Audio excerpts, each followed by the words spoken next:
Nós vamos abrir nossas Bíblias, Apocalipse capítulo 15. Então, dando continuidade ao estudo escatológico dos livros, dos capítulos do livro de... Todos os capítulos do livro de Apocalipse. Então, nós vamos fazer o estudo de todo o capítulo. E nós hoje estamos, então, no capítulo 15. Hoje nós estaremos vendo a respeito das taças da ira de Deus, da cólera, da ira de Deus. Hoje, então, nós vamos ver a apresentação dessas taças. Vou fazer a leitura do capítulo 15, os irmãos acompanham aí, são 8 versículos apenas. Os irmãos estejam acompanhando em suas Bíblias ou na projeção. Diz assim, então, a palavra de nosso Deus: vi no céu outro sinal, grande e admirável, 7 anjos, tendo os 7 últimos flagelos, pois com este se consumou a cólera de Deus. Vi como que um mar de vidro mesclado de fogo, e os vencedores da besta, da sua imagem e do número do seu nome, que achavam em pé no mar de vidro, tendo harpas de Deus. E entoavam o cântico de Moisés, servo de Deus, e o cântico do Cordeiro, dizendo: grandes e admiráveis são as tuas obras, Senhor Deus Todo-Poderoso, justos e verdadeiros são os teus caminhos, ó Rei das nações. Quem não temerá e não glorificará o teu nome, ó Senhor? Pois só tu és santo. Por isso todas as nações virão e adorarão diante de ti, porque os teus atos de justiça se fizeram manifestos. Só um adendo aqui. O que a grande congregação, igreja fará neste momento da apresentação das taças, nós fizemos essa manhã aqui. Cantamos este louvor. O primeiro canto que nós cantamos, ele está... literalmente, a letra foi retirada aqui desse Apocalipse capítulo 15. Depois dessas coisas, olhei e abriu-se no céu o santuário do tabernáculo do testemunho. E os 7 anjos que tinham os 7 flagelos saíram do santuário, vestidos de linho puro e resplandecente e cingidos ao peito com cintas de ouro. E então, um dos 4 seres viventes deu aos 7 anjos 7 taças de ouro, cheios da cólera de Deus, que vive pelos séculos dos séculos. O santuário se encheu de fumaça, procedente da glória e do poder, da glória de Deus e do seu poder. E ninguém podia penetrar no santuário, enquanto não se cumprisse esses 7 flagelos dos 7 anjos. Oremos então. Querido Deus, a tua palavra foi lida neste instante. Mais uma vez clamamos ao Espírito Santo, Senhor, que tu mesmo, Deus, através do Espírito Senhor, fale aos nossos corações, ó Pai. Nós venhamos a entender, ó Deus, o que este texto tão importante tem a nos falar nessa manhã. E, ó Deus querido, que nós venhamos a estar atentos ao que a tua palavra está nos mostrando, está nos orientando. E que, ó Deus querido, possamos, mais do que ouvir e entender, colocar o que a tua palavra nos orienta em prática em nossas vidas. Tem misericórdia de nós, fala-nos nessa manhã, em nome e para a glória do Senhor que oramos. Amém. Então, queridos, como eu já disse, nesse capítulo 15, foram apresentadas as 7 taças da ira de Deus. E no capítulo 16, nós vamos ver, domingo que vem, essas 7 taças que estão sendo apresentadas aqui no capítulo 15, sendo derramadas. E só fazendo uma recapitulação do que nós já estudamos até nesse prezado momento aqui, do capítulo 15, o que nós vimos dentro do livro de Apocalipse. Um breve resumo aqui. No capítulo 1 ao 3, nós vimos que por meio da pregação da palavra, aplicada ao coração pelo Espírito Santo, as igrejas são estabelecidas. Isso acontece várias vezes. E as igrejas, então, são aqui simbolizadas pelo candeeiros, portadores de luz no mundo que está em trevas. Então, portanto, no capítulo 1 ao 3, nós vemos, então, o estabelecimento das igrejas, sendo apresentadas de uma forma como um luzeiro no mundo jaz em trevas. Do capítulo 4 ao 7, nós vimos que o povo de Deus, essa igreja, que está como um candeeiro aí, né, nesse mundo tão tenebroso, é perseguido repetidas vezes pelo mundo e exposto a muitas provas e aflições. E isso, então, está simbolizado na abertura dos 7 selos, que vimos, então, no capítulo 4 ao 7. No capítulo 8 a 11, o juízo de Deus visitam repetidas vezes o mundo, este mundo que persegue a igreja. Mas este mundo que persegue a igreja, então, ele não se arrepende dos seus pecados, dos seus atos. Então, isso está sendo revelado e relatado no capítulo 8 ao 11. E isso, então, são as 7 trombetas da ira de Deus, representado pelas trombetas de Deus, 7 trombetas. Do capítulo 12 ao 14, nós vimos que este conflito, então, entre o mundo e a igreja e o mundo, torna-se mais intenso, mostrando, então, um combate entre Cristo e Satanás. O Satanás foi colocado agora como a grande besta, o dragão, né? Ou, então, um combate entre o semente da mulher e o dragão, entre Cristo e Satanás. Então, foi isso até que nós vimos, resumidamente, até agora, no capítulo 14. Agora, no capítulo 15, então, surge, então, a questão que surge entre o capítulo 15 e o próximo, nós vamos ver no 16, o que acontece na história são sempre que as trombetas de julgamento, as pragas, não são resultado em penitência ou conversão, ou seja, tudo o que aconteceu até agora aqui, está sendo acontecido, relatado. O mundo continua com a sua investida atroz sobre a igreja, e o mundo não se arrepende do que está fazendo. O que vai acontecer então? Será que Deus vai permitir que essa impenitência, ou seja, esses atos terríveis, esse pecado, essa perseguição total vai continuar para sempre? Né? Que essa dureza no coração vai continuar sem uma punição? Então nós devemos entender então, que a ira de Deus tenha sido completamente suspensa até a segunda vinda, até a ceifa descrita no capítulo 14. Então, essa questão agora vai ser respondida na visão que João começa a ter agora com relação a essas taças, né? Então, a resposta em suma é esta: sempre que na história um pecador, um iníquo, falha em não se arrepender, responde então às manifestações da ira de Deus, ou parcial ou total. E aí nós vemos então assim a questão das taças. Essas taças, então, irmãos, vai ser o final, o ápice, a conclusão. A nossa lição aqui traz até a cifra: as taças serão conclusivas, porque elas serão o ato final de Deus diante desse mundo pervertido, diante da investida de Satanás, não deixando então mais oportunidade para arrependimento. Ou seja, quando então começarem essas taças que estão sendo apresentadas da ira de Deus, começarem lá no capítulo 16, serem derramadas, já não haverá mais tempo. Não haverá mais como o iníquo se arrepender. Frequentemente, e esses iníquos que foram frequentemente advertidos pelas trombetas, pelos selos que foram apresentados.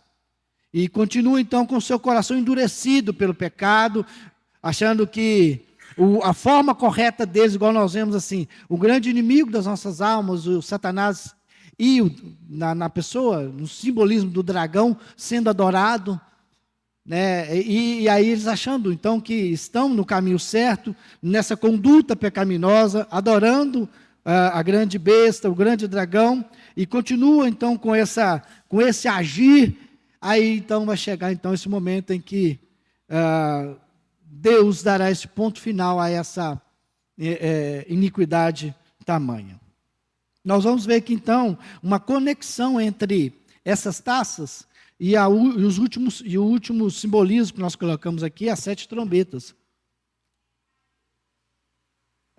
No versículo 1, diz o seguinte: vi no céu outro sinal grande e admirável, 7 anjos, tendo os 7 últimos flagelos, pois com esse se consumou a cólera de Deus.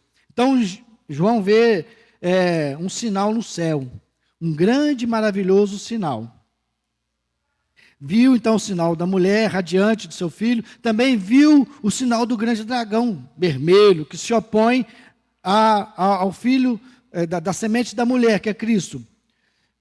Então, deste modo, nós vimos uma ligação aqui bem definida, estabelecida entre a visão das trombetas e das taças. A visão das taças, da ira, corre paralelo às demais visões e cobre igualmente a totalidade da dispensação. As trombetas, então, nós vamos ver que elas estavam advertindo. Olha, arrependa. Não arrependendo, primeira trombeta. Olha, então nós vimos quando estudamos que as trombetas eram um sinal de aviso. Arrependam-se. Uma trombeta, 2 trombetas, 3 trombetas. As 7 trombetas, então nós vimos que foi com um sinal de advertência. Aí não havendo então esse arrependimento, não aceitando então essa advertência, olha, realmente eu vou me arrepender, não mais farei o que estava fazendo, mas não havendo, nós vemos então agora, as taças são a consumação, o ápice final. Não haverá mais. Então esse que é o paralelo, as trombetas estavam avisando. A cólera, as taças agora já estão falando. Você não ouviu, você não prestou atenção, você não mudou o comportamento, continuou na sua vida iníqua, continuou com a sua conduta terrível. Aí as 7 taças serão derramadas, como veremos no capítulo 16.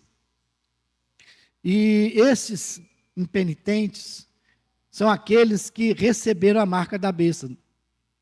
Nós vimos que nós, a Igreja Santa, temos a marca de Cristo. Como aqueles que não estão seguindo o caminho de adoração e serviço a Deus, receberão também a sua marca. Foi dito também a respeito da tal da marca, do 666, né, daqueles que servem a besta. Então, essa taça da cólera de Deus vai ser derramada, então, sobre estes, os seguidores da besta, aqueles que estarão marcados pelo número dos seguidores do grande dragão. Nas trombetas, apenas 1/3 da terra, do mar, do rio, do sol, dos homens foram atingidos. Se os irmãos lembram, não foi uma destruição total, devido olha, se convertam. Aí, como um sinal, houve uma destruição, mas foi uma 1/3 parte só. Agora, nas taças, serão a consumação total. Vai ser por completo. Então, tanto as trombetas como as taças, elas se referem ao mesmo período. Como a gente vem sempre dizendo, muitas das vezes, e é bom salientar isso, o livro de Apocalipse, então, ele está referindo a qual período? Desde a primeira vinda de Cristo, subiu ao céu até a volta. Então, tudo isso que está sendo relatado dentro do Apocalipse, algumas coisas, será que já aconteceram? Possivelmente sim. Será que nada aconteceu ainda? Acredito que não. Algumas coisas nós vemos relatados aí no livro do Apocalipse, que se nós olharmos com um olhar espiritual, nós vamos ver que o Apocalipse está se cumprindo. E aí você me fala, então essas taças já foram derramadas? Acredito que não. Possivelmente, pelo que nós vamos ver aqui, tudo indica que ainda não. Porque vai ser o ato final. Onde Deus, e nós vamos ver aqui daqui a pouco aqui, com o comportamento da igreja, dos santos, dos escolhidos, quando assim então estiverem na presença de Deus e perceberem este momento e contemplarem este momento, o que vai estar acontecendo neste momento, o derramamento das taças, qual vai ser esse comportamento da igreja, né? Então, E então, com uma visão então da igreja, então aqui o comportamento da igreja. Então, nós vamos ver aqui então qual vai ser esse comportamento da igreja diante deste momento. Do versículo 2 ao versículo 4, que nós vimos aqui. Vi como um mar de vidro, mesclado de fogo, e os vencedores da besta, da sua imagem e do número do seu nome, que se achavam em pé no mar de vidro, tendo harpas de Deus, e entoavam o cântico de Moisés, servo de Deus, e o cântico do Cordeiro, dizendo: grandes e admiráveis são as tuas obras, Senhor Deus Todo-Poderoso, justo e verdadeiro são os teus caminhos, ó Rei das nações. Quem não temerá, não glorificará o teu nome, ó Senhor, pois só tu és santo. Por isso todas as nações virão, adorarão diante de ti, porque os teus atos de justiça se fizeram manifestos. Então, qual vai ser o comportamento da igreja, dos escolhidos, diante deste fato, irmãos? Pelo que nós vemos aqui, estará fazendo o quê?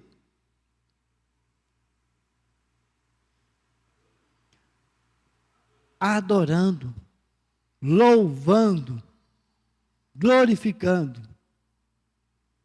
a besta? Ao Todo-Poderoso. É isso que então nós vamos ver. Olha aqui, o apóstolo Paulo então vai nos falar sobre esses 7 anjos com as 7 taças da ira de Deus. Antes, porém, ele nos mostra a igreja triunfante. Após o dia, aqui ó, confirmação aqui, após o dia final, e antes dos anjos derramarem os flagelos finais sobre os ímpios, então João vê a igreja na glória, vê o mar. Na praia ele vê uma multidão vitoriosa, e essa multidão é composta dos vencedores, daqueles que venceram a besta. E eles estão cantando. E enquanto os seguidores da besta estão sendo atormentados, a igreja está cultuando a Deus, está adorando a Deus. Aí você pode até pensar assim: será que esse é um comportamento que está ironizando, está desprezando aquelas pessoas, tipo assim, bem feito para vocês, que não serviram a Deus, olha o que está acontecendo com você. Será que este cântico aqui estaria, a igreja que estaria fazendo isso, estaria tendo este comportamento no coração e falando assim: olha, viu o que aconteceu com você? Eu falei tantas vezes para você, e você então não se arrependeu, olha aí agora. Não, irmãos, o comportamento aqui que nós podemos entender, que o julgamento de Deus contra os ímpios serão levados, os ímpios levarão o justo e louvável castigo. Isso então não é resultado de um espírito vingativo ou sanguinário da igreja que está louvando. O que está acontecendo? É os santos reconhecendo a beleza dos atributos de Deus em sua obra e seu juízo. E isso leva a igreja a adorá-lo. Ou seja, a adoração desse Deus que nós servimos, que é justo. Nós estamos olhando aqui qual atributo, qual qualificação, qual característica de Deus, do Deus justo. E a igreja então está aqui neste momento cultuando a Deus por essa justiça. Não em detrimento daqueles que começarão a sofrer, receberão justo castigo. Então, sempre colocando essa palavra justo castigo.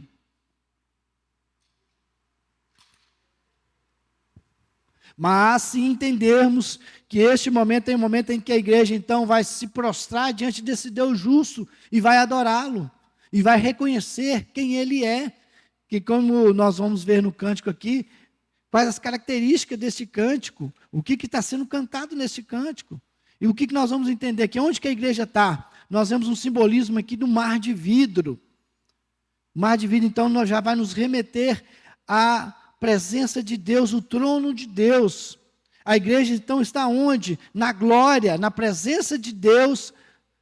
Neste momento, estará na glória, vendo e presenciando este momento da justiça de Deus sendo imposta sobre este mundo. E este mar de vida então simboliza isso, a transparência dos atos de Deus. a transparência de Deus sendo revelada por meio dos seus juízos. É isso que nós vamos entender, e devemos entender a respeito deste mar de vidro. Contra quem? Contra os impenitentes, contra os ímpios. Foi o que nós vemos aqui, pois os seus atos de justiça, então, foi visto, se fizeram manifesto, se viram estes atos, esses atos foram vistos. E aí, então, nós vamos fazer, você faz a pergunta, quem é essa multidão? Quem são estes? Quem serão estes que estarão ali? Amém? Tem mais um bracinho levantado aí? Será eu, será você, meu irmão? Na glória, os eleitos de Deus, nós estaremos ali presenciando esse momento da justiça de Deus sendo posta sobre aqueles impenitentes, e nós vemos então com clareza esse ato da manifestação da justiça de Deus. Então João proclama em alta voz que Deus é aquele que com grande triunfo, triunfou sobre a besta, então trazendo vitória ao seu povo, e declarando sobretudo que ao final todo o universo reconhecerá o caráter justo da sentença de Deus. Assim os vencedores da besta, que somos a igreja eleita, aqueles que amam estar na presença de Deus, que amam a justiça de Deus, são os remidos, aqueles que nós vimos no capítulo 7, versículo 4, que foi simbolizado pelo número 144 mil. Quem são os eleitos? São aqueles dos 144 mil. Nós vimos sobre isso também. É a sua igreja eleita. Somos todos nós. Se olharmos no capítulo 7, 9, ele também diz assim, que seria aquela multidão inumerável que não consegue se contá-la. O que essa multidão está fazendo? Ela está com harpas de Deus, entoando um hino de glória ao Senhor, o Deus Todo-Poderoso. Essa música é o mesmo cântico que olha aqui, essa música é o mesmo novo cântico que ninguém podia aprender, senão os seus eleitos, simbolizados lá no número 144 mil. E nós vamos ver que a música no céu glorifica tão somente o Senhor. Vamos nos unir aos coros angelicais e cantar ao Senhor para sempre. Irmãos, eu não sei ao certo nós dizermos assim, será esse mesmo método, será essa mesma forma que nós usamos aqui na terra? Vai ser algo tão grandioso que é inexplicável, esse louvor, essa adoração. Eu acho que esse momento aqui, nosso aqui, com instrumentos, com essa voz, nossa aqui meio desafinada, meio fora do compasso, às vezes, né, Paulo? Irmãos, vai ser algo grandioso, vai ser algo muito maior do que esse momento que nós apresentamos aqui, cheio de falhas, de limitações, né, porque está saindo de quê? De um corpo, né, pecaminoso. E lá no céu não, a adoração será de um corpo renovado, celestial. Vai ser uma adoração totalmente diferente. Acho que se nós tentarmos especular, como vai ser esse louvor no céu, como vai ser, acho que a gente pode seguir por caminhos aí meio até tortos e não conseguirmos. Oi? Aqui o ensaio. Boa colocação. Do que vai acontecer lá. E nós, como igreja eleita, estaremos lá. Nós estaremos, então, neste momento, entoando, adorando ao nosso Deus. E nós vamos ver aqui que ele daria um exemplo de como seria essa música, esse louvor, este momento, né, cantando o hino de Moisés. Quando João Deus coloca para João esse momento aqui, olha, que o cântico seria como se fosse a Moisés, vai nos remeter lá na saída do povo do Egito, que o povo, após sair do Egito, passou pelo mar, e aqueles que o perseguiam, o exército de Faraó, aconteceu o que os exércitos foram o quê? tragados pelo mar. E o que aconteceu com o povo do outro lado?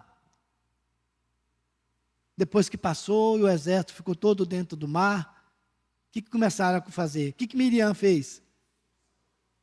Começaram a adorar a Deus. Então, assim, nós podemos nos sermos remetidos aqui a entendermos que aquele momento ali está refletindo, direcionando a este momento aqui desse louvor, ou seja, o momento triunfante da igreja do Senhor sobre o seu grande inimigo, aquele que o perseguia, assim como foi ali naquele momento no Egito, com Moisés, que o povo então glorificou a Deus depois dessa grande vitória sobre os egípcios. Assim então podemos ser remetidos a este momento. Fazemos essa ligação. Nos dois casos nós vamos ver que somente a glória está sendo revertida a Deus. Naquele momento o povo glorificou e adorou a Deus pelo livramento, pela vitória alcançada. Não pela sua força. Ali eles entenderam que não foi pela força deles, mas pela força e intervenção de Deus naquele momento. E aí nós vemos então que Moisés estava simplesmente fazendo a vontade de Deus. Exatamente que isso que é chamado para cada um de nós estarmos fazendo a vontade de Deus, servindo ao nosso Deus, cultuando e adorando ao nosso Deus. Então aqui nós vemos que o êxodo então é este símbolo de redenção que nós vemos remetido aqui neste momento. Nós podemos fazer essa ligação. E quais seriam então as características deste cântico vitorioso dos remidos? Nós vemos aqui uma primeira característica, que a adoração tem que ser direcionada a Deus. Todos os mártires, todos aqueles líderes que alcançaram então alguma vitória, o faziam remetendo a Deus, não trazendo a vitória, não, pelo menos não deveria, né? Trazer glória para si. Eu com as minhas forças conseguir vencer essa batalha, eu sou o todo, mas aquele não, aquele que entende, que está fazendo a obra de Deus, lutando na obra de Deus, toda vitória é direcionada a Deus. Então, diante da glória de Deus, os mártires esquecem de si, do seu esforço, do seu trabalho empenhado ali naquele momento, e exaltam somente ao Senhor. Nós vemos então esse objetivo principal, primeiro aqui neste cântico, a adoração ser remetida a Deus. E no céu nós entenderemos que nada mais importa a não ser o louvor a Deus. Como é esse cântico dos remidos? Ele exalta a pessoa de Deus. Deus é o Senhor Todo-Poderoso. E nós vemos esse contraste, então, com o inimigo de nossas almas. Nós temos que entender uma coisa, irmãos. Satanás, ele é poderoso. E temos que ficar atentos com relação a isso. Não menosprezarmos o poderio do nosso inimigo. Muitas batalhas, às vezes, são perdidas quando se menospreza o poder do seu oponente. Então, nós não podemos nunca, o diabozinho não tem força nenhuma. Nós não podemos menosprezar esse poder. Mas também não podemos dar-lhe o poder e a autoridade que ele não tem. Se ele tem poder, o nosso Deus é o Todo-Poderoso. Aonde que nós vemos aqui no versículo 3, no cântico: grandes e admiráveis são as tuas obras, Senhor Deus Todo-Poderoso. Todo-Poderoso. Se o inimigo de nossas almas, ele tem o poder, ele é poderoso, o nosso Deus a que nós servimos, que a igreja santa, eleita de Deus, o serve, é o Deus Todo-Poderoso. Então, este cântico então exalta esse grande poder que tem o nosso Deus. E nós vamos ver então que esse cântico também exalta o quê?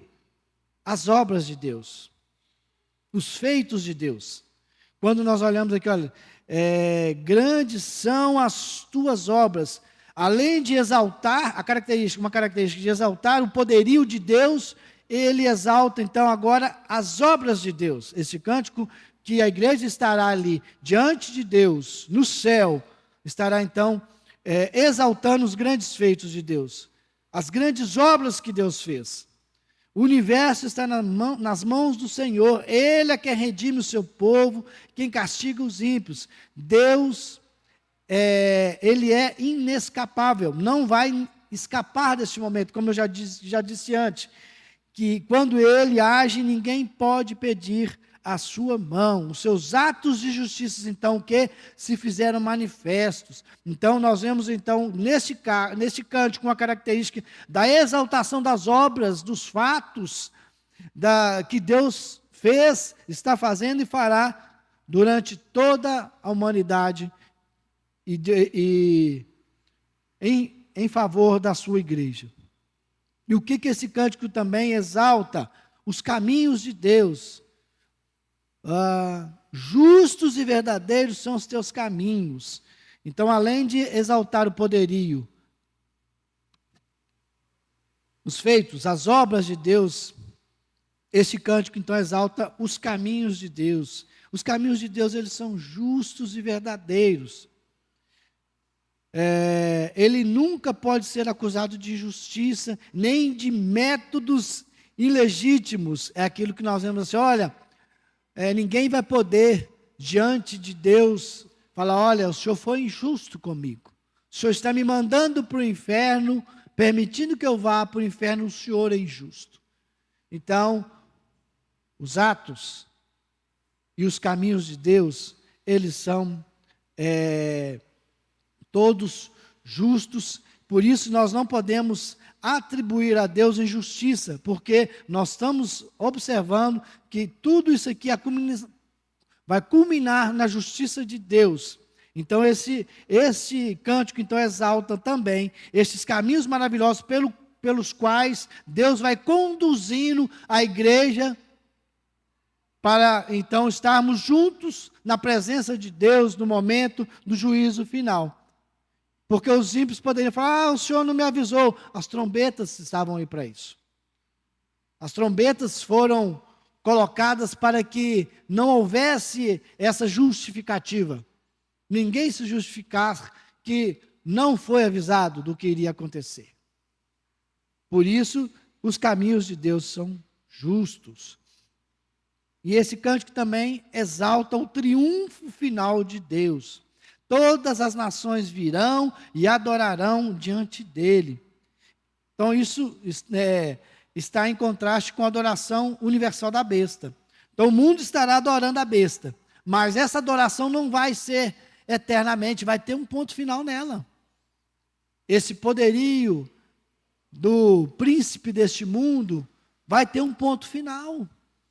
O agir do inimigo que está se levantando contra a igreja do Senhor, vai ter um ponto final. Em contraste a isso, o poderio de Deus vai ser eternamente.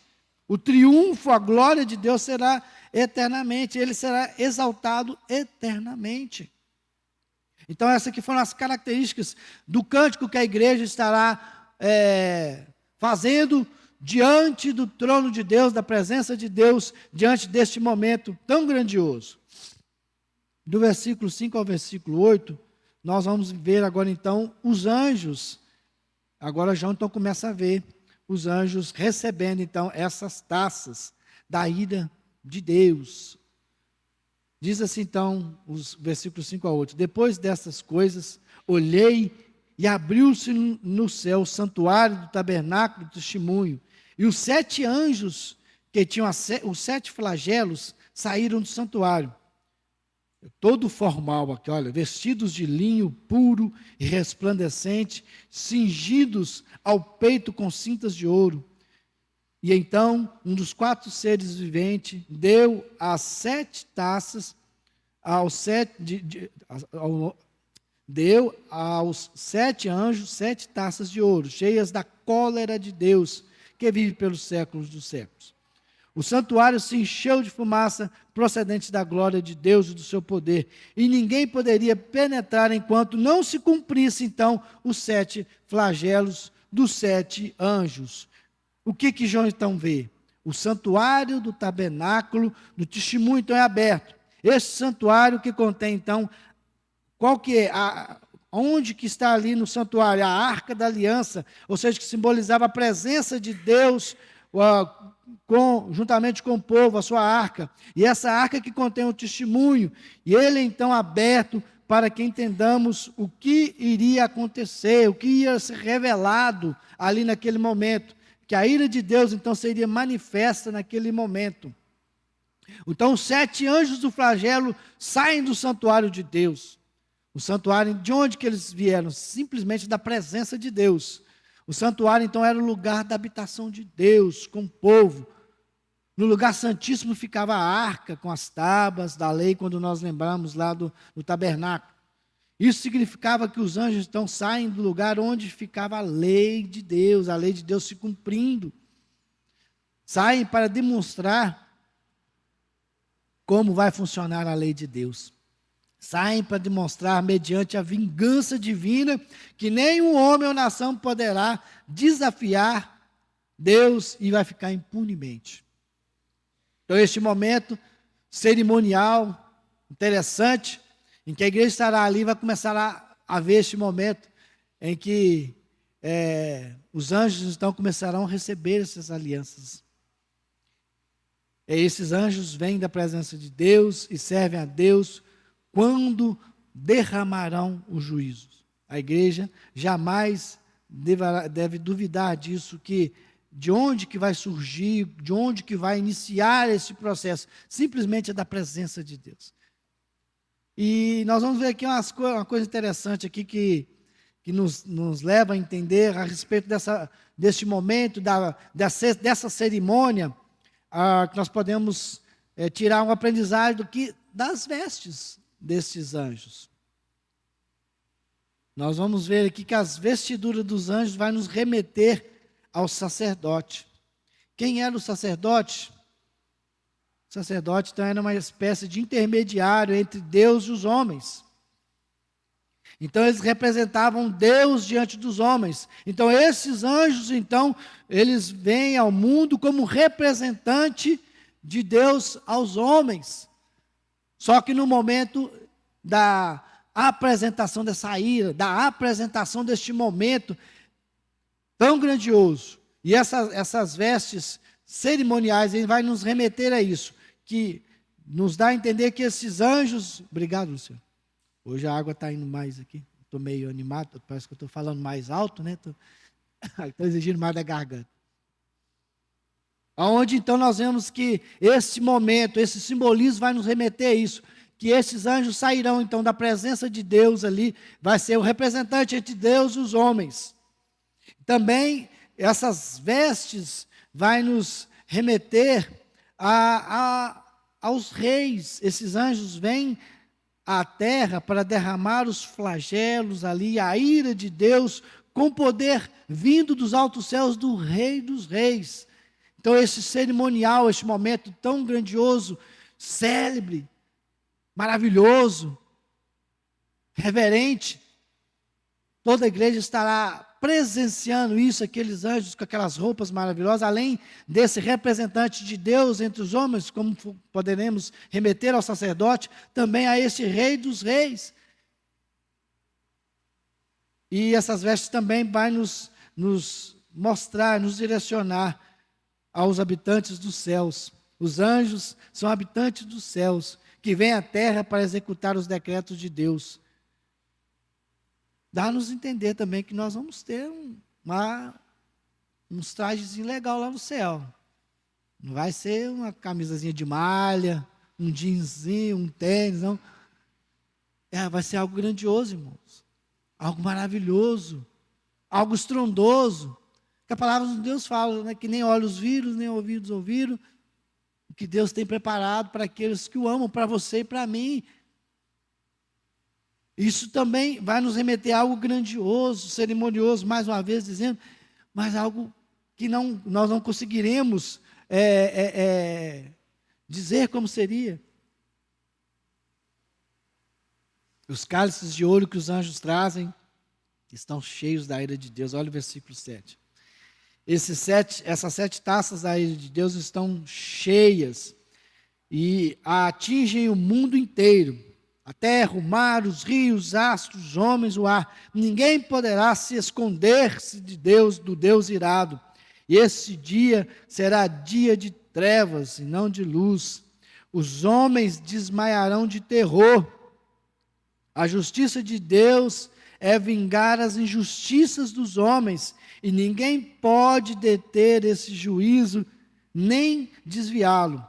Aqui não são catástrofes naturais, nem anjos maus que atingem os ímpios, mas o próprio Deus manifestando a sua justiça e ira sobre os ímpios, sobre aqueles que não serviram e adoraram a Deus. Pelo contrário, serviram ao inimigo de nossas almas. Essas taças, então, que estão na mão desses anjos, estão cheias para mostrar o caráter feroz, insaciável da ira de Deus. E uma ira eterna, pois procede do Deus eterno.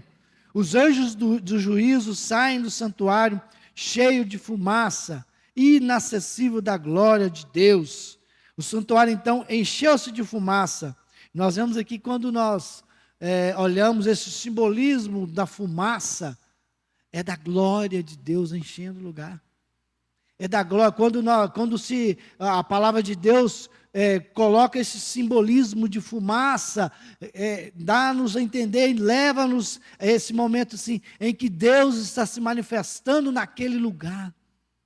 A fumaça de Deus está ali, a presença de Deus, a glória de Deus está se manifestando ali naquele lugar. O importante é que ninguém poderá entrar no santuário até que os 7 flagelos dos 7 anjos terminem, até que todo este momento se acabe. Essa cerimônia vai acontecer ali no Santo dos Santos, na presença de Deus, a sua igreja, de um lado os anjos, começando a cerimônia, e neste local, aonde que esses anjos estarão ali com essas taças, que a presença e a glória de Deus se fizer ali, ninguém vai poder entrar, porque a glória de Deus está naquele lugar. É isso que nós vemos aqui nesse texto aqui, olha, nesse momento aqui no versículo 7. Ninguém pode entrar no santuário até que os 7 flagelos então termine. Não há mais possibilidade. Aí que nós vemos aqui, então não vai haver mais possibilidade de intercessão. De peraí, Senhor, tem misericórdia. Me ajuda o meu irmão. Ajuda o meu vizinho. Esse momento não vai mais existir, não vai poder mais acontecer.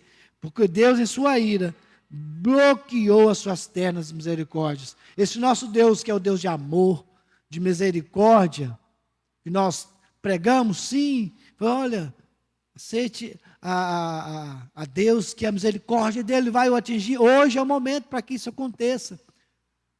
Vai acontecer o momento, então, que não mais as misericórdias do Senhor estará atingindo esse povo, mas sim a ira, a cólera, a sua justiça.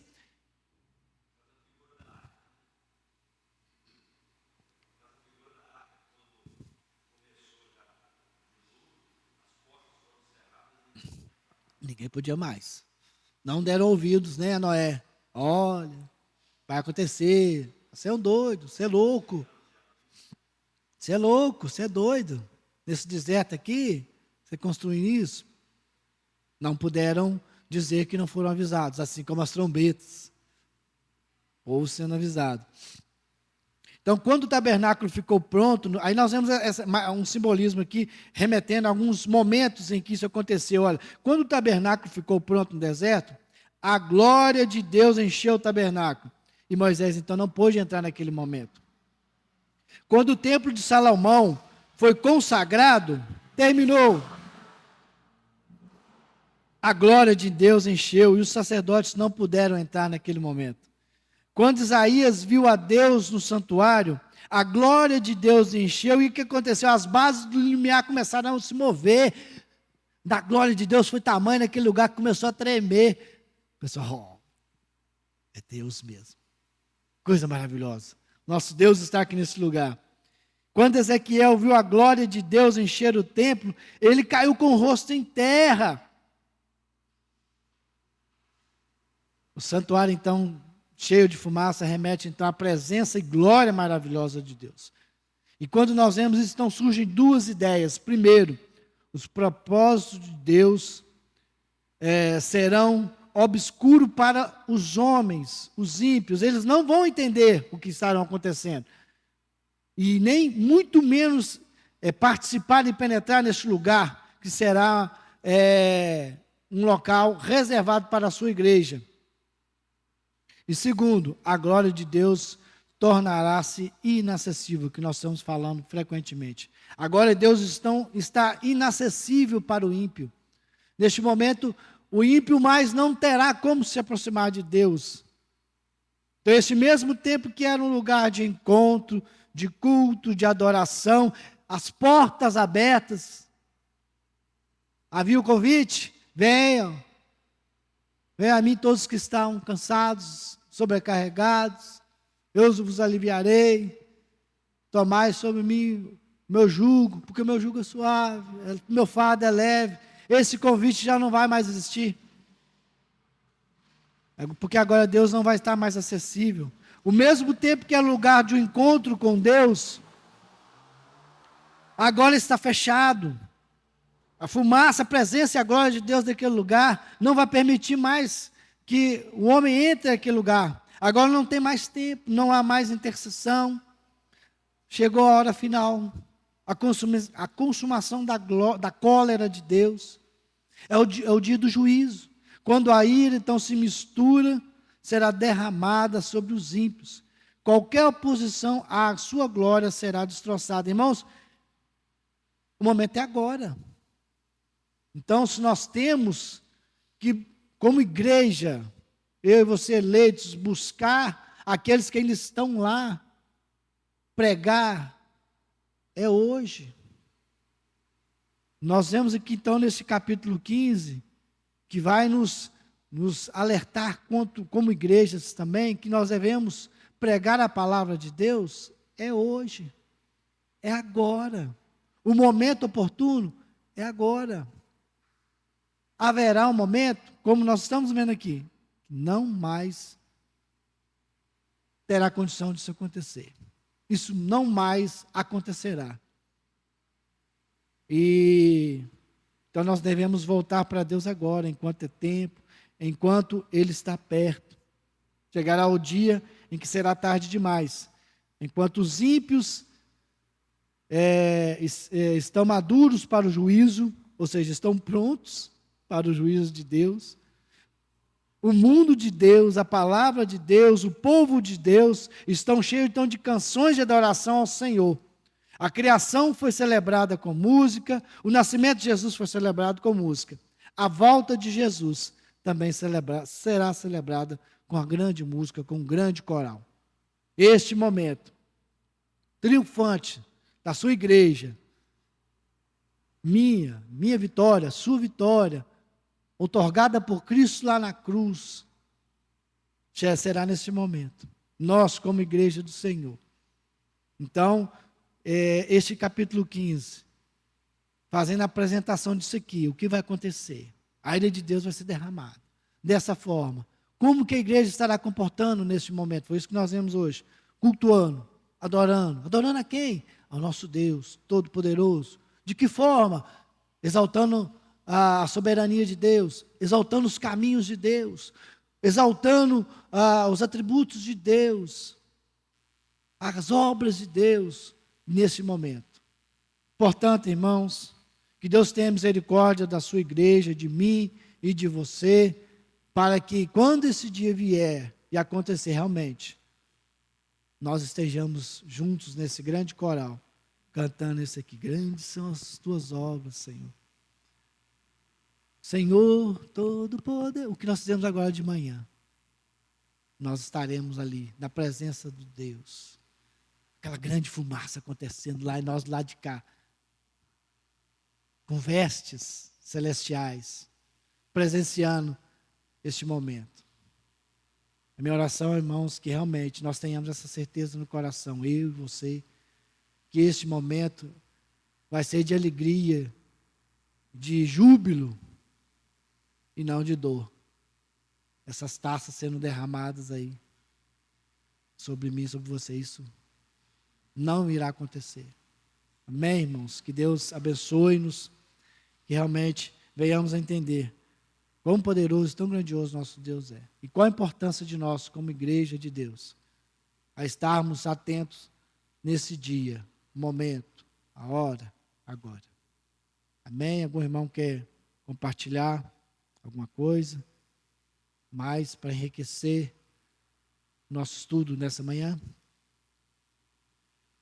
Então vamos orar encerrando nosso estudo. Deus, nós adoramos ao Senhor, porque o Senhor é o nosso Deus, é o Deus Todo-Poderoso, Senhor da terra e do céu, ó Pai, que é o digno, o único digno do nosso culto, da nossa adoração. Por isso, ó Deus, nós como igreja do Senhor, nós nos prostramos diante do Senhor nessa manhã, com essa informação tão grandiosa que nós, ó Deus, como igreja do Senhor, quando esse dia acontecer, o derramamento da ira do Senhor acontecer, nós estaremos na presença do Senhor, como igreja, louvando e cultuando ao Senhor, adorando ao Senhor pelos seus feitos justos e verdadeiros. Muito obrigado, ó Deus, pela tua graça, tua misericórdia, que alcançou cada um de nós. Muito obrigado, ó Deus, porque hoje nós somos alcançados pelo o teu sacrifício, o sacrifício do teu filho ali na cruz. Por isso, ó Deus, nós podemos ter essa certeza que quando isso acontecer, nós estaremos na presença do Senhor. Muito obrigado, ó Deus, por tudo que o Senhor tem feito na vida da tua igreja e na vida especial de cada um de nós. Continue, ó Deus, com a tua presença santa sobre as nossas vidas, que nós podemos cada dia mais percebermos o quão grandioso o Senhor é e o quão o Senhor tem sido amoroso e cuidadoso com a tua igreja, cuidando de nós, livrando-nos das investidas do inimigo, dando-nos forças para resistirmos ao inimigo das nossas almas. Muito obrigado, Deus, e abençoe a cada um de nós. Dê-nos um dia debaixo da tua santa e divina presença. É no nome e para a glória do Senhor que agradecemos. Amém.